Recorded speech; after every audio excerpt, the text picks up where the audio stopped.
Assalamualaikum warahmatullahi wabarakatuh. Waalaikumsalam. Kembali lagi bersama kami di STJ TV, mengedukasi dan menginspirasi.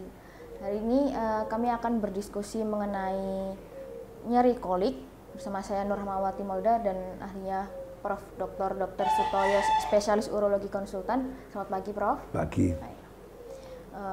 Di sini kami akan berdiskusi mengenai nyeri kolik. Seringkali orang nyeri perut kemudian ke dokter dan dibilang nyeri kolik. Sekiranya nyeri kolik itu apa sih, Prof?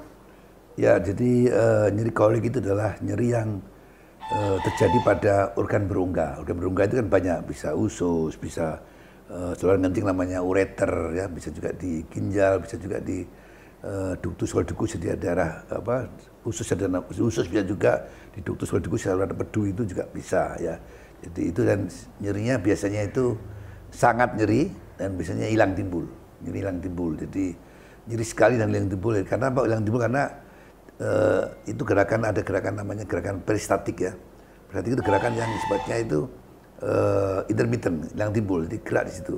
Dan pada saat gerak itu dia akan timbul nyeri itu sehingga nyerinya, jadi kolik itu dibiasanya nyeri yang hilang timbul pada organ berungga yang sifatnya nyeri sangat sekali, nyeri sekali itu. Jadi kalau misalnya terjadi kolik ureter misalnya, kalau saluran kencing namanya ureter itu, nyeri sangat di daerah daerah pinggang sini, pinggang, ya, bukan punggung tapi pinggang. Namanya kalau daerah bahasa kedokteran namanya nyeri di daerah flank itu nyeri sekali dan kemudian menjalar ke daerah skrotum, ya, pada orang laki-laki di situ, nyeri daerah ke testis itu, nyeri sangat sekali itu, namanya kolik ureter itu, ya, itu, ya. Jadi kolik disebabkan oleh nyeri di organ berongga, ya, Prof? Ya, ya. Untuk rasanya sendiri, kira-kira bagaimana, Prof? Keluhan yang dirasakan pada orang-orang dengan kolik? Ya, tadi itu nyeri yang hilang timbul dan nyerinya sangat nyeri sekali, dan kalau namanya kolik ureter biasanya nyeri di daerah pinggang atau flank itu, dan dia menjalar ke bawah, dari bawah ke sini ke bawah, dan biasanya sampai ke daerah testis itu, Jadi nyerinya di situ sampai ke daerah testis. Yang timbul nyeri sekali dan menjalar ke bawah, menjalar ke testis itu. Itu bisa terjadi pada laki-laki dan perempuan, bisa terjadi demikian. Kalau perempuan juga sama, nyeri daerah flank menjalar ke bawah juga sama. Nyerinya gitu, terjadi nyeri yang hilang timbul dan sangat nyeri.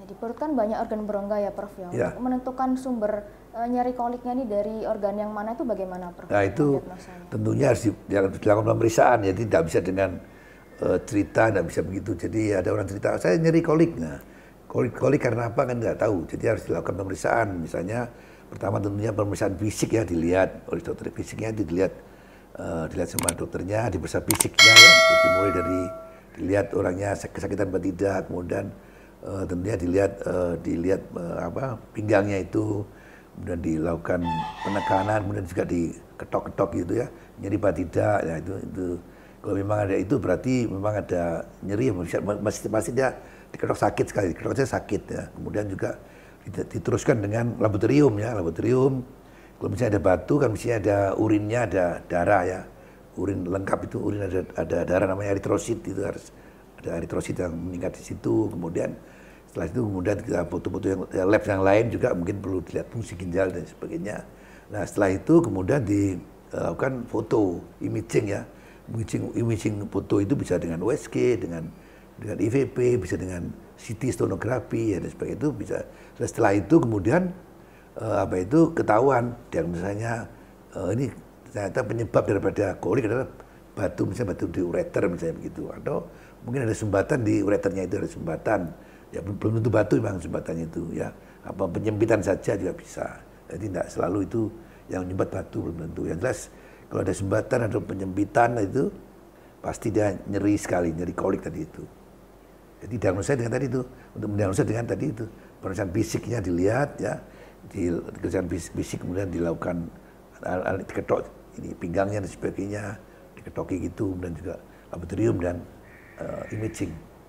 Oke. Ya. Setelah dilakukan pemeriksaan yang banyak tadi dan tegak diagnosisnya, kira-kira terapinya bagaimana, Prof, untuk nyeri kolik ini, Prof? Ya, itu juga begitu. Kalau misalnya sudah tahu dengan diagnosis setelah dilakukan pemeriksaan fisik, laboratorium dan imaging, maka ketahuan ternyata penyebabnya misalnya itu misalnya batu di saluran kencing, ya, di ureter itu, ya, kita lakukan tindakan. banyak cara untuk menghilangkan batu itu ya. Bisa ditembak dengan laser bisa ya. Bisa dia dibuka kalau perlu, misalnya batunya besar diiris, dibedah itu bisa juga. Atau bisa juga dengan pakai gelombang kejut, macam-macam.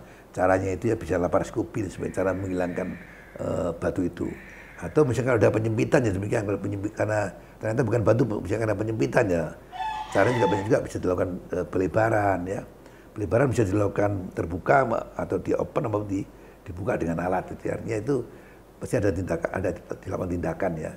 Yang dimana tindakannya itu seminimal mungkin invasifnya ya. Seminimal mungkin invasifnya artinya tidak dilakukan open ya, tidak dibuka. Tapi kalau memang harus dibuka, misalnya ada batu besar, ya tentu harus dibuka ya. Tapi kalau memang batu kecil tidak perlu dibuka. Jadi kita menggunakan alat yang sangat minimal invasif namanya. Yang alatnya bagus, kemudian tidak pakai sayatan dan sebagainya. Jadi tergantung apa? Tergantung dari itu lokasi di mana batunya, lokasi di mana penyempitannya, dan besar kecilnya batu tadi itu menentukan jenis tindakan kita itu.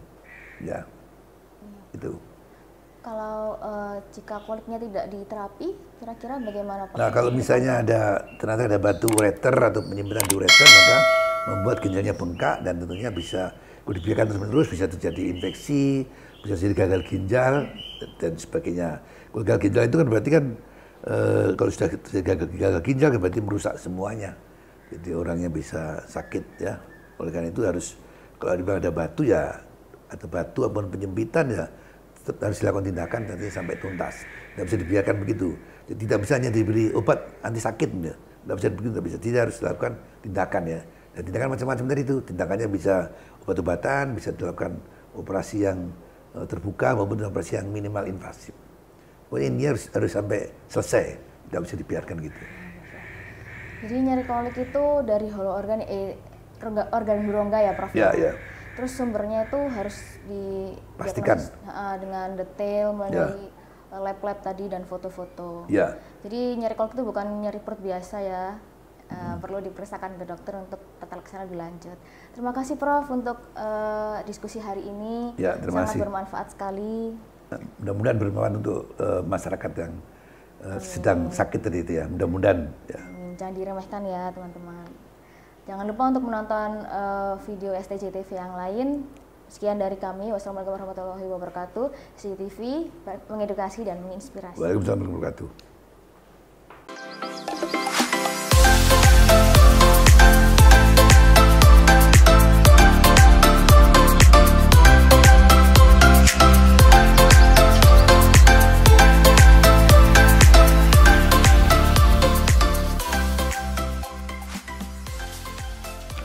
Bersama STJ, kita semua sehat dan cerdas.